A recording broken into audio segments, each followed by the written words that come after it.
আসসালামু আলাইকুম ভাইয়া আপুরা, আপনারা কেমন আছেন? আশা করি ভালো আছেন। আমিও ভালো আছি। তো আজকে আসলাম সকাল সকাল আরেকটা ভিডিও নিয়ে। তো সকালবেলায় ছেলে টাকায় নিয়ে আসলাম ব্যাংকে। তো ছেলে বলে মুস্কানও আসছে, তো ওদের নিয়ে ব্যাংকে আসছি, কারণ কিছু টাকা তুলবো। তো ব্যাংকে এসে কোনো লাভ হয় না, টাকা তুলতে পারে নাই, কারণ কী যেন মিটিং ছিল ব্যাংকে। তো ব্যাংক মতো মুস্কানকে নিয়ে তো চলে আসছি। আর কদিন যাবো জানি সব দেশে বৃষ্টি কম বেশি হইতেছে, একটু বৃষ্টিটা কম ছিল, তো ওই ছেলে একটু আইসি, তো আসে কিন্তু কোনো সফল হলো না। তো বাচ্চাদের নিয়ে আবার চলে গেলাম। আর আজকে কিন্তু সকালে কিন্তু এরকম রান্নাবান্না কিছুই করে নিয়ে ওইভাবে থুয়ে আসছি। তো বাসায় আসতে আসতে মানে গেটের ভিতরে না ঢুকতে ঢুকতেই এমন বৃষ্টি আবার নেমে গেছে, প্রচুরই বৃষ্টি নেমে গেছে বাইরেই। তো বৃষ্টি তো নামছে, তো রান্না বান্না তো কিছু করি নাই, তো সব কিছু জোগাড় করে থুয়েছে। আর সকালে কিছু খাওয়া দাওয়া ওইভাবেই গেছি, সকালে বেশিরভাগ খাওয়াই হয় না। আর বৃষ্টি বাদলের দিন তো জানেন কাম কাজ একটু আলসি হয়ে যায়। সব কিছু কেটে কেটে নিয়ে সেটা রান্না করতে যাব, কারণ আবার বিকালে আবার ব্যাংকে যাওয়া হবে। তো আমি কোনো সময় ব্যাংকে গেলে একা যাই না, আমি ছেলেকে নিয়ে যাবো, আমার ভাগ্নিকে নিয়ে যাই।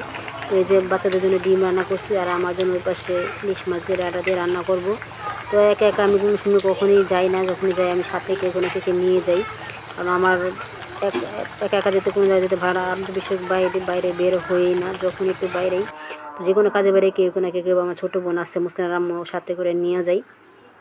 তো ইলিশ মাছ দিয়ে ডাঁটা দিয়ে রান্না করবো। আর এখানে যে মাছ ভাজা আছে, তো এক পিস মাছ দিয়ে ভাত খাবো, কারণ খুব খিদে লেগে গেছে, তো কিছু খাই নেই। এখন দুপুর 2টাই বাজে গেছে, কারণ রান্না বান্না করতে বৃষ্টির দিনে তো একটু ঝামেলা হয়, তো দেরি হয়ে গেছে। আর আমার একটা অভ্যাস, তো মুস্কান বললাম তুমি কি এগুলো কি পারো? তো আমি অভ্যাসটা কি, যখন আমি ভাত খেতে বসে ইন্দুরগুলো আসে, তো আসলে আমি কটা ভাত খেলে আমি কটা ভাত ওদের ছিটে ছিটে দিতে, ওরা আসে দেখতে কিন্তু খুবই ভালো লাগে।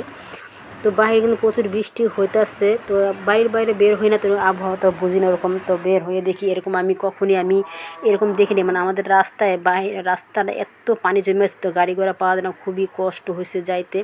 তো গেছি যেভাবে গেছি, তো যা টাকাটা তোলা হয়েছে, তুলা আসার পরেও তো ওরকম দাঁড়ায় রয়েছে, রিক্সা পাইতেছি না। তো আমার ভাগিনা দাঁড়ায় রয়েছে রিক্সার জন্য, খুব কষ্ট হচ্ছে, অনেক কষ্ট আসলে রিক্সাটা পেয়েছি।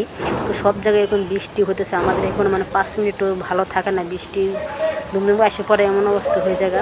তো কার জায়গায় ওখানে বৃষ্টি হচ্ছে অবশ্যই কমেন্ট করে জানাবেন। আর আমার ভিডিও যাদের ভালো লাগে তারা অবশ্যই একটা লাইক দিবেন, আর আমার চ্যানেলটি যারা সাবস্ক্রাইব করেন তারা অবশ্যই এটা সাবস্ক্রাইব করে নেবেন। আল্লাহ হাফেজ।